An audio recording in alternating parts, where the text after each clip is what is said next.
Então, mais uma vez, boa noite. Peço desculpas aí pelas interferências, né? Que eu tô numa outra situação aí, então vai ter alguns ruídos aí hoje na aula de hoje. Bom, a aula de hoje eu vou começar a falar sobre a propagação das hortaliças por sementes, tá? Então, a propagação de hortaliças, eu trago ela em dois assuntos. A propagação via sementes e a propagação assexuada, a propagação vegetativa. Vamos começar primeiro pela via sementes. Eu vou fazer tipo uma introdução sobre as formas de propagação de hortaliças e vou entrar na propagação por semente propriamente dito. Vou falar sobre os processos de polinização, vou falar sobre as características da semente de hortaliça, vou abordar um pouco sobre as técnicas de polinização, tipos de semente, vou falar sobre vantagens e desvantagens da propagação por semente, vou ver um pouquinho sobre a quantidade de semente de hortaliça por hectare.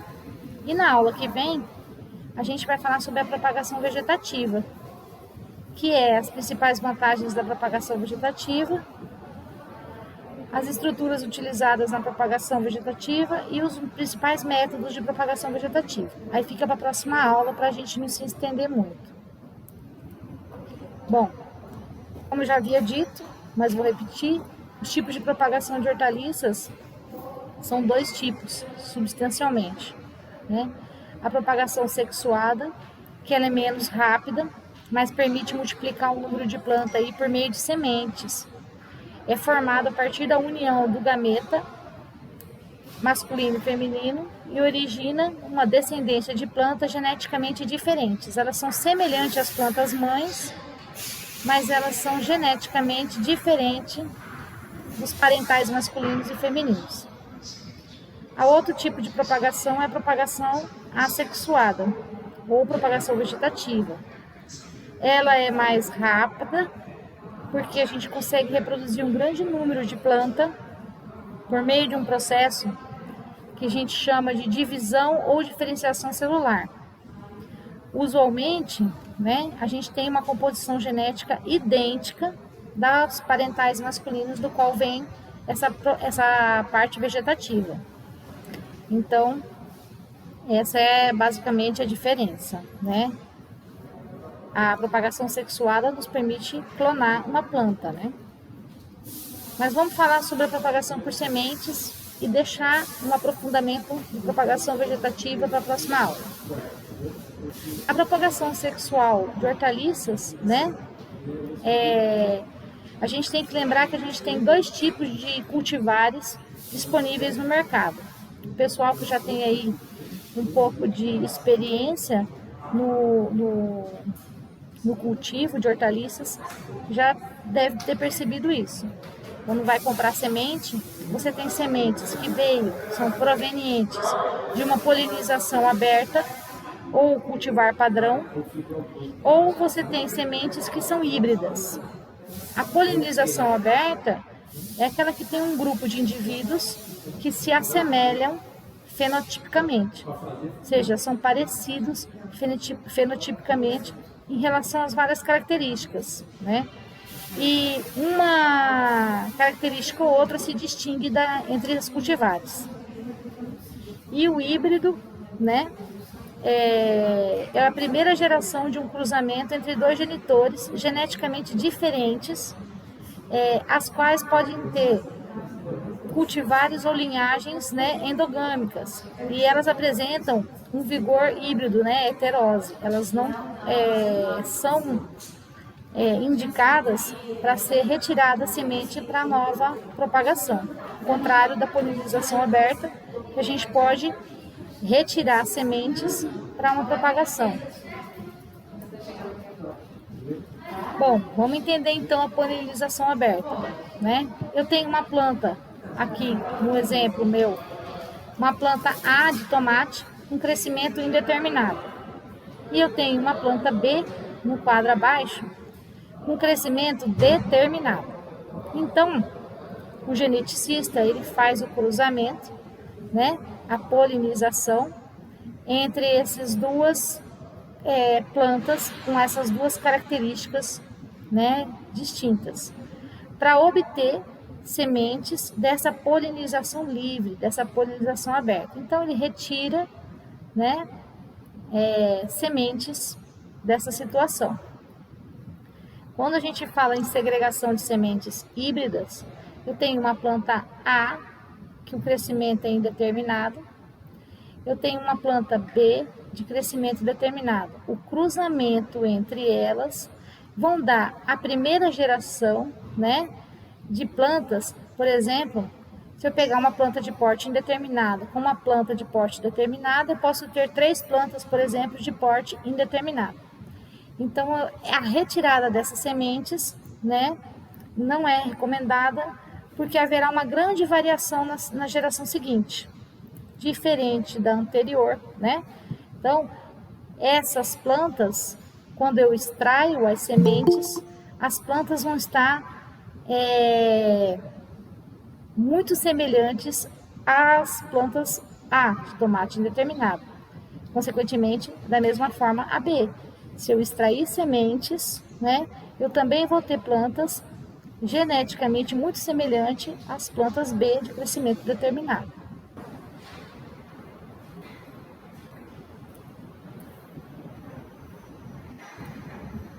Então, o híbrido, né, F1, é quando você tem o cruzamento controlado entre 2 plantas, né?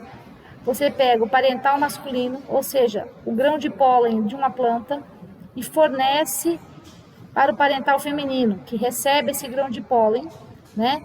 E você tem a extração de sementes e cultivares híbridas, né? É assim que a gente faz. Mas se você pegar essas sementes, né? Essas plantas, quando elas derem frutos e retirar sementes, elas não são recomendadas, porque elas vão ter uma variação muito grande. Vão ter plantas com porte baixo e crescimento determinado, porte alto e crescimento indeterminado, e assim por diante. Então, a propagação sexual por semente, né, ela envolve, como a gente viu anteriormente, a troca e a mistura de material genético entre 2 indivíduos de uma mesma espécie. Então, aqui uma flor completa, né? Sei que vocês sabem, mas vale a pena lembrar. Ela tem um pedúnculo, né? Um receptáculo, um ovário, um estigma, né? Um estilete com estigma, né? Pétalas, anteras, né? Onde estão os grãos de pólen. Ou nós podemos ter somente plantas masculinas, né? Ou somente plantas femininas, somente plantas com estilete e estigma, ou somente plantas com anteras e pólens.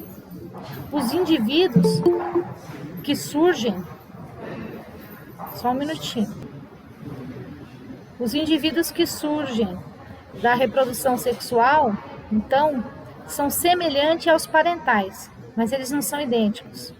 As sementes são estruturas que vai surgir desse processo de fertilização do ovário pelo grão de pólen, seja da mesma flor ou de flores distintas, né? Então, a união desses gametas masculino contido no grão de pólen, esses núcleos polares, eles vão formar no interior do óvulo, né? Aqui dentro, né? Mais precisamente no saco embrionário, a semente, tá?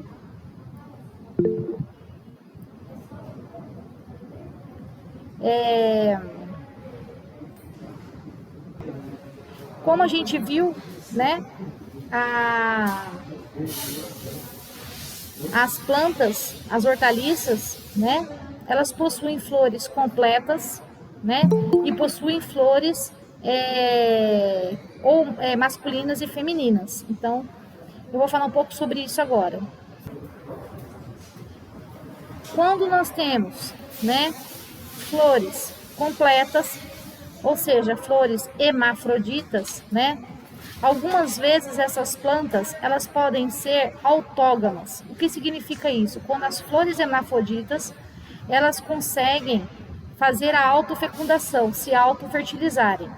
Então, aquelas plantas que normalmente apresentam flores hermafroditas, ou seja, flores completas com parte masculina e feminina na mesma planta, na mesma flor, e conseguir fazer a autofecundação, a autofertilização, antes mesmo da abertura da flor, né? Vai originar indivíduos geneticamente homozigotos. Nós dizemos que essas plantas são autógamas. Quando as plantas são alógamas, né, são aquelas que não apresentam flores hermafroditas, ou que apresentam flores hermafroditas não compatíveis, tá? E quando elas apresentam flores hermafroditas não compatíveis, nós temos dois tipos: as monóicas, né, ou as dioicas, tá? Então, os indivíduos que vão originar de plantas alógamas, ou seja, plantas que são com flores hermafroditas, mas não são compatíveis, e elas podem não ser compatíveis por vários motivos. Elas podem ser não compatíveis por conta da estrutura física, da arquitetura da flor mesmo. Por exemplo, os grãos de pólen, né, as anteras são mais baixas que os estigmas e não alcançam o estilete. Esse é um motivo. Ou por conta que a maturação, né, do pólen acontece muito mais tardio ou muito antecipado da maturação do óvulo, né?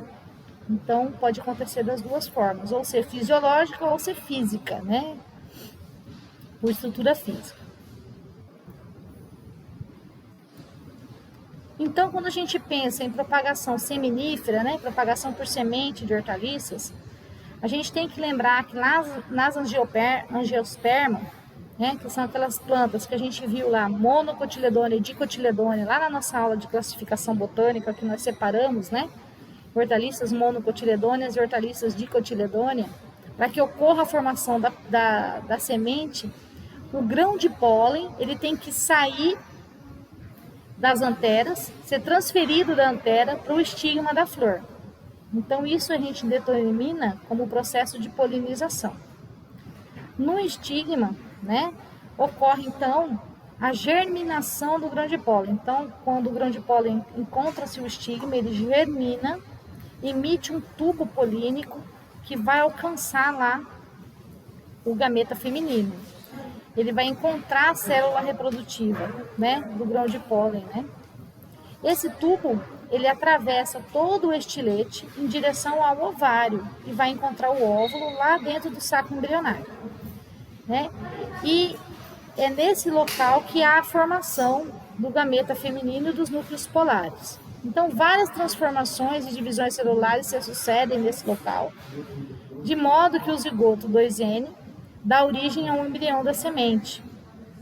E o endosperma se diferencia em tecido que acumula substâncias de reserva, que pode ser utilizada aí no crescimento do embrião no momento lá da germinação da semente, né? Então, em paralelo a isso, os integumentos do óvulo dão origem ao tegumento da semente. Então, ocorre a formação, conforme a gente consegue ver nessa figura aqui, ó, o processo de polinização. Então, o grão de pólen, né, ele vai sendo formado por meiose, mitose, né? Então, ele forma um grão de pólen que tem uma célula, né, vegetativa e uma célula generativa. Ele encontra o estigma, né, germina, ele passa por todo o estilete, alcança o óvulo, né, o saco embrionário, corretamente, né? Antes, enquanto está ocorrendo a formação do grão de pólen, também está ocorrendo o desenvolvimento do ovário, né, do saco embrionário. Então percebam, né, que a planta, ela vai, quando a planta é completa, como é o caso desse exemplo aqui, ela vai desenvolver um grão parental, um grão masculino, né, o grão de pólen. Boa noite, doutor. Boa noite, querido. E vai desenvolver o óvulo, né, dentro do ovário. Quando o grão de pólen, depois de desenvolvido, encontra o ovário também depois de desenvolvido, há a formação da semente, né? Então a gente tem aqui o zigoto, né, dentro do núcleo, né? Dentro do saco embrionário, a formação do embrião e posteriormente a casca da semente.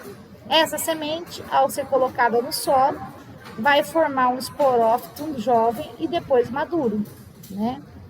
O que a gente percebe, na verdade, né, é uma dupla fecundação, né? Para que haja a formação da semente. Isso aqui é para a gente lembrar um pouco de botânica, né? Então, chegando lá dentro do saco embrionário, né? Então, tá aqui o grão de pólen, chegou lá dentro do saco embrionário, o tubo polínico vai liberar os gametas masculinos e vai promover a dupla fertilização, que caracteriza aí pela união dos núcleos do pólen e originando aí uma outra estrutura com 2N novamente. Então, o núcleo generativo se une a dois núcleos polares 2Ns presentes lá dentro do saco embrionário, formando aí, né, o endosperma da semente, que é 3N. Então, a gente tem aqui a semente, né, um embrião 2N, um endosperma 3N e o tegumento, né, que vem, na verdade, de estruturas do próprio óvulo, né. Então, é assim que ocorre, né, a formação da semente dentro, né, do saco embrionário. Então, na verdade, né, esse é só um lembrete, não vou estar exigindo isso, né, mas é para que a gente tenha uma memória mais refrescada. Então, a semente completa vai ter o tegumento, o endosperma e o embrião. O embrião é constituído do eixo embrionário, que pode ter um cotiledônio, no caso das monocotiledôneas, ou ter 2 cotilédones, no caso das dicotiledôneas, né? Então, as sementes, elas contam no mínimo com 2 estruturas básicas, né? O embrião e o tegumento, tá? Então, aqui a gente vê a estrutura da semente, né? Endosperma, cotilédone, né? Hipocótilo, radícula. Então, a gente tem um tegumento. Nas monocotiledôneas vai sair apenas, né, um cotilédone. E nas dicotiledôneas nós vamos sair os 2 cotilédones, né? Que vai se tornar depois as 2 primeiras folhas. Bom, vamos pensar então nas características dos tecidos endospermáticos, né, das sementes. Quando a gente tem ausência, né, quando é ausente de albume, né, de endosperma, então vamos lá. Então, quando a gente não tem o albume, né, o endosperma, então aqui, ó, eu tenho aqui, ó, endosperma. Quando essa semente ela é ausente disso, né, sem albume, né, ou sem endosperma, é um indicativo de que foi utilizado, né, para o desenvolvimento do embrião lá na formação e maturação da semente. Então, nós temos sementes desse tipo aí, como ervilha, feijão vagem, né, onde as reservas estão armazenadas no eixo embrionário, principalmente nos cotilédones. Então, elas não têm praticamente o endosperma.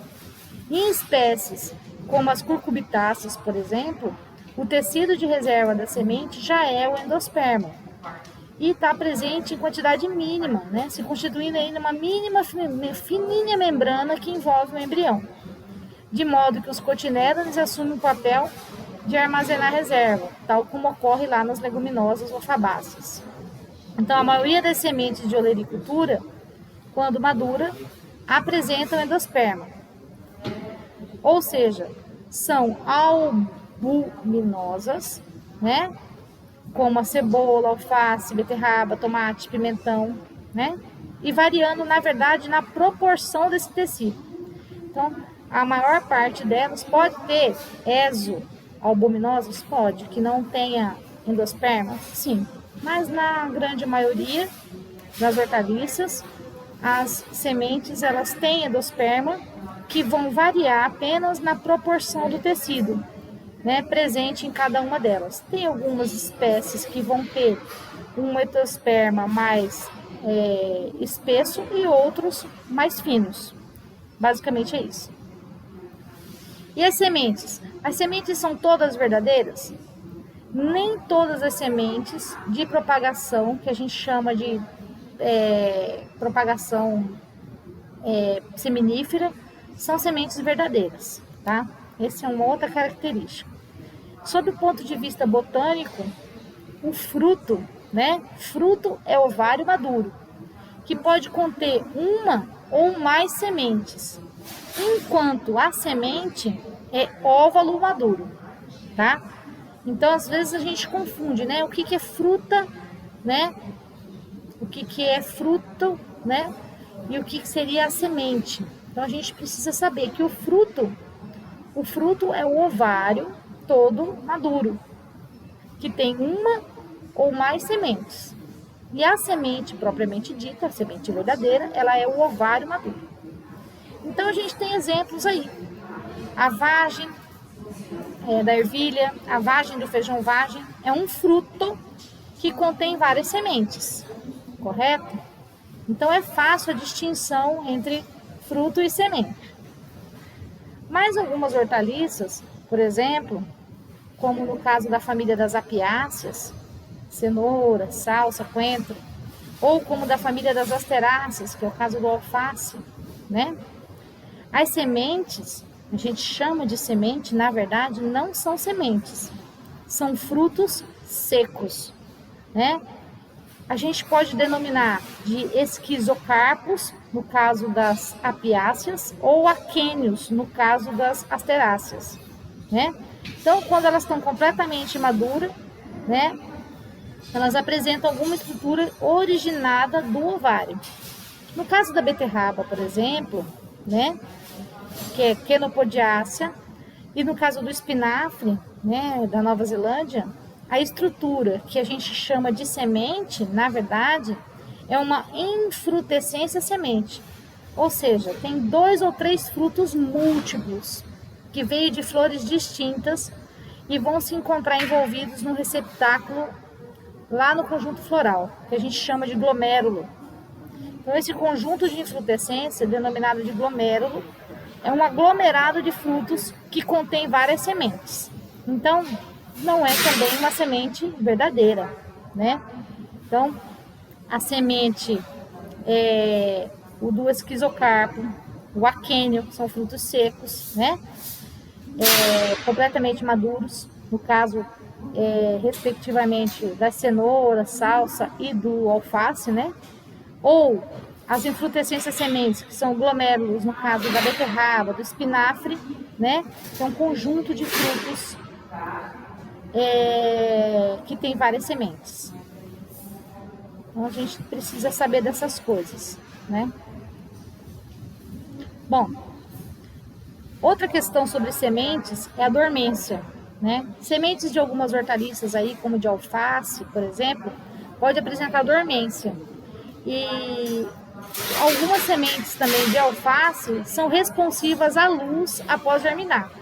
Então, quando elas são semeadas superficialmente, né, é melhor porque permite que os raios solares alcancem e induz a germinação. Então, sementes de alface, elas são fotossensíveis, né? Então, não é bom a gente enterrar ela muito profundamente na hora da semeadura, né? O sistema fotossensível das sementes de alface se chama fitocromo.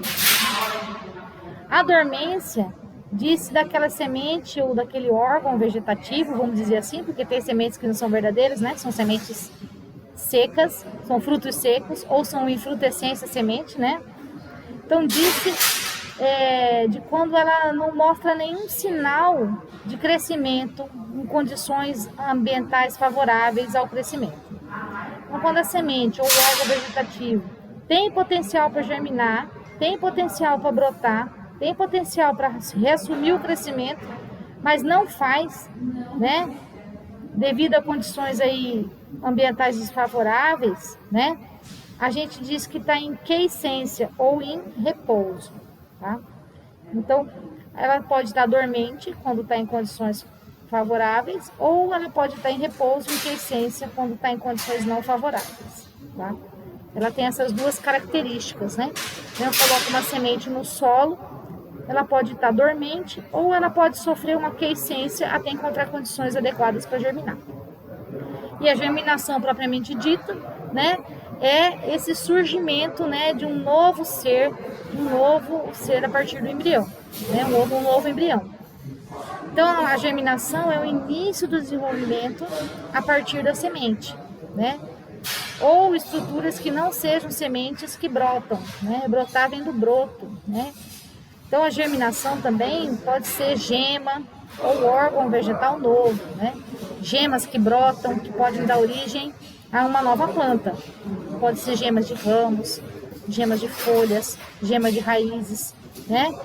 E mesmo um novo indivíduo pode brotar, tá? Outra característica, né, que eu vou apresentar para vocês é uma técnica de polinização manual de abóbora. Então a gente percebe aqui do lado esquerdo, né, uma flor feminina, um ovário bem desenvolvido, né? Então a geneticista, ela fecha as pétalas, né, com um barbante delicadamente, para que essa flor não seja polinizada por uma planta com características que ela não deseja, né, indesejáveis. Aí ela pega uma flor masculina, que tem grãos de pólen de características que ela deseja transmitir e faz o mesmo procedimento. Ela também faz o amarrio, né, delicadamente. Perceba que essa é uma flor masculina, ela não tem o ovário, né? Ambas são amarradas, tá? Delicadamente, né, ela retira a flor masculina da planta que ela deseja, né? Leva essa planta, essa flor masculina, né, lá próximo da flor feminina. Ela retira o fio de lã que prende a flor, as pétalas da flor feminina, né? Retira o fio que prende as pétalas masculinas que ela cortou, que ela abriu, né? Tira as pétalas que prende a flor masculina delicadamente, deixando só a antera e o pólen bem exposto, e manualmente esfrega a antera, o grão de pólen, dentro do estigma, para que esse grão de pólen faça a germinação com o tubo polínico para alcançar o ovário, né? Então essa é uma técnica de polinização muito utilizada por geneticistas no caso das cucurbitáceas, né? Então, quando eles desejam passar características de uma planta para outra, eles fazem dessa forma. Bom, os tipos de semente. Como eu disse, no mercado a gente tem sementes de polinização aberta e temos sementes híbridas. Nós podemos comprar as sementes de pacotinho, né? Ou podemos comprar em lata ou até mesmo em balde, se a nossa produção for um tipo de exploração comercial especializado ou em grande escala. Essas sementes, elas podem vir nuas, como o caso dessa semente aqui de coentro, de coriandro sativum, né? Que não tem nenhum tratamento. Algumas sementes, né, de hortaliças, elas vão possuir algumas características que vai dificultar a distribuição durante o plantio. Elas podem ter um tamanho muito reduzido, podem ter uma superfície crespa ou com presença de pelos, que chama tricomas, né?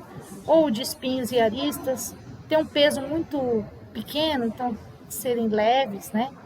Então, para resolver essas dificuldades de semeadura, surgiram processos de pelletização e incrustamento.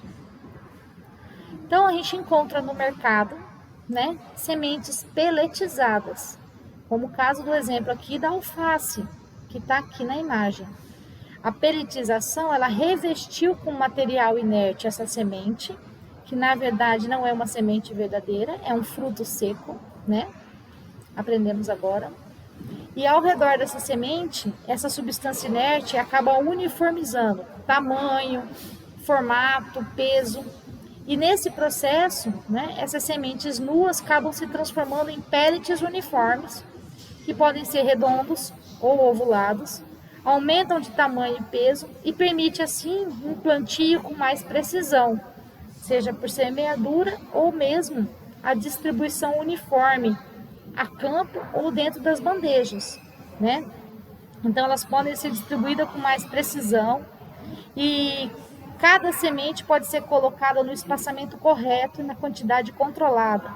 Então, além disso, né, essa camada de material faz um outro papel, que impede que o oxigênio tenha acesso a esse fruto seco, no caso, porque aqui é uma alface, né, mantendo assim o poder germinativo, né, o vigor dessa semente.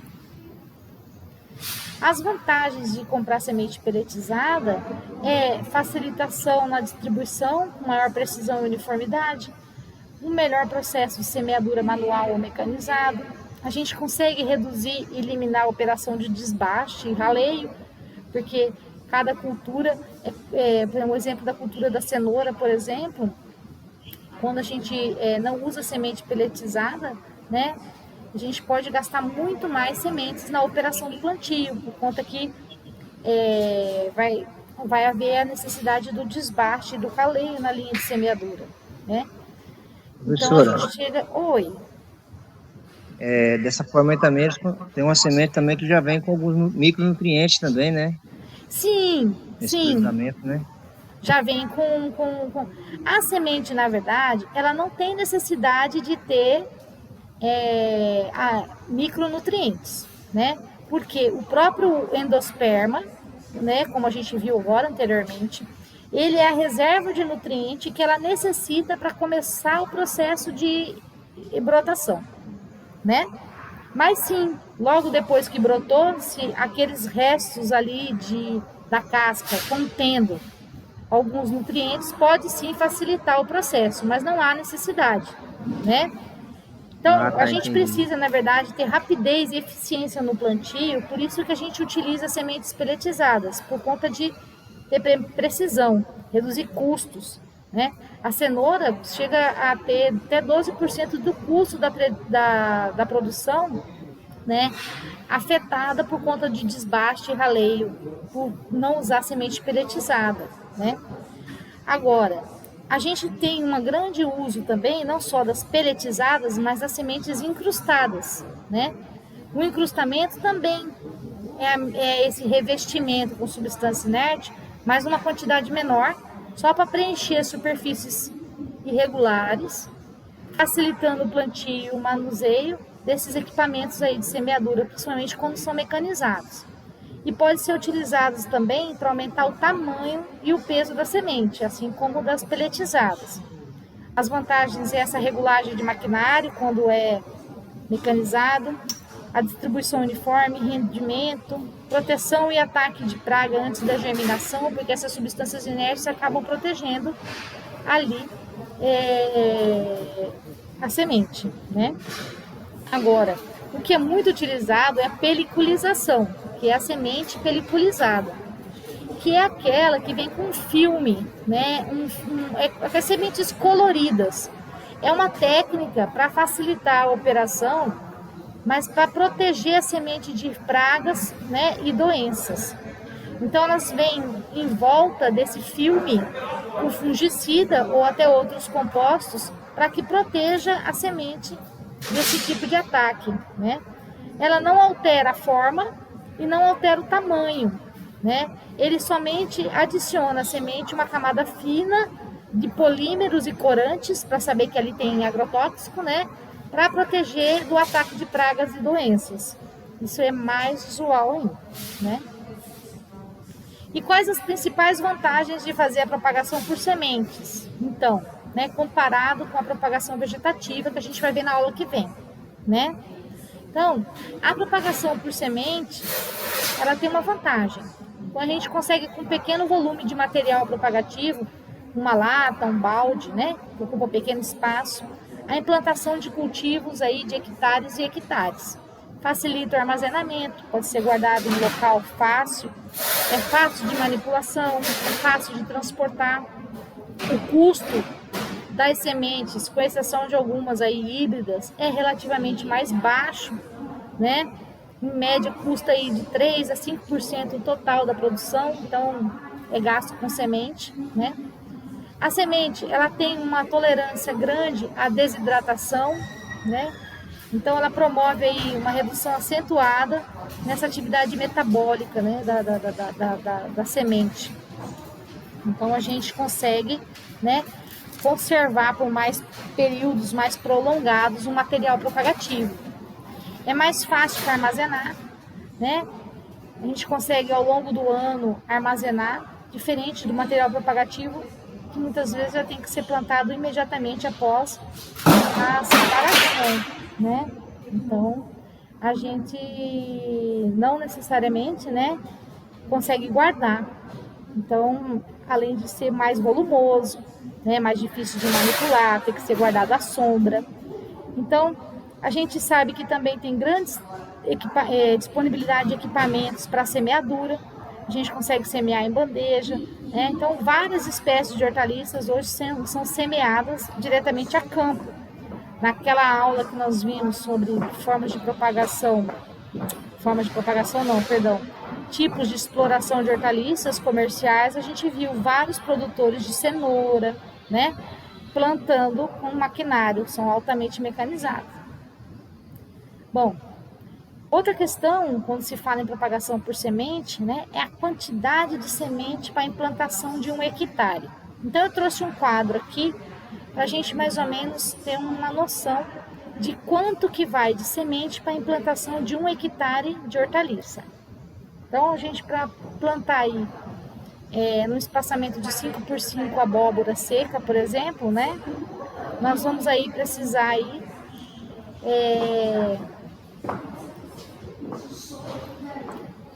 de mais ou menos 150 gramas por hectare de semente, sendo que cada grama, né, tem em média de 7 a 10 sementes por grama.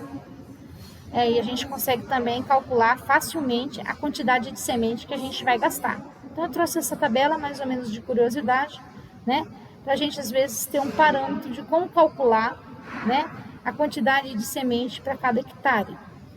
Então, alface, por exemplo, né, já vai haver uma necessidade de um pouco mais de semente, né, de 450, de 480 até, variando, né, até 210 gramas por hectare de semente. Mas a quantidade de semente que tem por grama é muito maior, né? Nós temos aí até 900 sementes por grama, né? Então, quando a gente comprar semente de hortaliças e for fazer o cálculo de quantas sementes, a gente tem que olhar no verso do fabricante, né, a quantidade de sementes que tem por grama, para a gente saber a necessidade nossa de semente para 1 hectare, tá? Aqui mais uma outra tabela com mais outras informações, né, sobre a quantidade de sementes necessárias para a implantação de couve, ervilha, feijão, melancia, melão, né? Enfim. Aqui mais outro quadro com mais outras informações a respeito também da quantidade de sementes que a gente vai precisar para a implantação de pepino, pimentão, rabanete, né? Entre outras hortaliças, tomate. As principais desvantagens da propagação por semente comparando com a propagação vegetativa são o seguinte, que sementes geralmente são pequenas e dificulta a semeadura manual. A dificuldade da semeadura, ela pode acabar elevando o gasto de semente por unidade diária, porque muitas vezes a pessoa pesa a mão, né? Ou necessidade de muita mão de obra, né? E a eliminação de planta, para a eliminação de plantas excedentes, com desbaste de plantas em excesso. Então essa é uma desvantagem, né? Se você não souber fazer a semeadura dessas sementes muito pequenas, né, que são difíceis manualmente, e elevar o gasto, vai necessidade de mão de obra para depois desbastar essas plantas. Uma necessidade também de um preparo cuidadoso do solo, principalmente no caso de hortaliças que têm semente de tamanho muito pequeno, que tem poucas reservas, né, pouco endosperma. e a cultura implantada por semeadura direta no local definitivo. Então, precisa se atentar para isso. O uso de maquinários no preparo de solo onera o custo e pode levar aí a problemas físicos, como a utilização excessiva de máquinas como compactação, entre outros. O que eu tinha para falar na aula hoje era isso. Espero que vocês